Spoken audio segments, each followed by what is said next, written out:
ప్రణీత్ రావు ఎవరైతే ఎర్రబెల్లి దయాకర్ రావు గారి బంధువు అంటే నాకు సంబంధం లేదు అని ఆయన చెప్పుకొచ్చారు.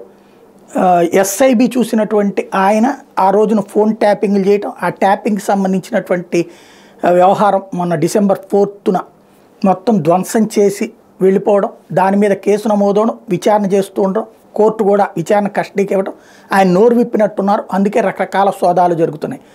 ఐ న్యూస్ వాళ్ళ యజమాని ఇంట్లో ప్లస్ అక్కడ ఆఫీస్లో, అట్లాగే ఆ తిరుమలన్న ఎవరో సంథింగ్ అడిషనల్ ఎస్పీగా అప్పట్లో పనిచేసిన ఆయన విచారించడం. టోటల్గా ఇప్పుడైతే ఎవరు నెత్తినేసుకోవడానికి సిద్ధంగా ఉంటారు. ఎందుకంటే మళ్ళీ బీఆర్ఎస్ వెంటనే రేపు వచ్చేస్తుంది అనుకుంటే, లేకపోతే ఇప్పుడు 4 ఏళ్ళు వాళ్ళకేం పని? అధికారులు ఆ రోజున ప్రభుత్వంతో సంబంధాలు కావాలి కాబట్టి ప్రభుత్వం చెప్పిన పని చేసి పెట్టారు. ఇప్పుడు ఆ ప్రభుత్వం లేదు, ఈ ప్రభుత్వం వచ్చింది. ఇప్పుడు వాళ్ళ కోసం వీళ్ళు ఏడాదంతా కడుపు మార్చుకుని ఉంటారు, 5 ఏళ్ళు లేనిపోయిన రిస్కులు ఫేస్ చేస్తారు, మొత్తం విప్పేసినట్టున్నారు. దాంతో ఇప్పుడు ఆ సోదాలు ఇవన్నీ. కాకపోతే అదేదో అడవిలో పారేశారట ఆధారాలు కూడా, మరి ఏమైందో తెలియాలి ఇప్పుడు. కానీ ఒక పెద్ద విశేషం ఏంటంటే,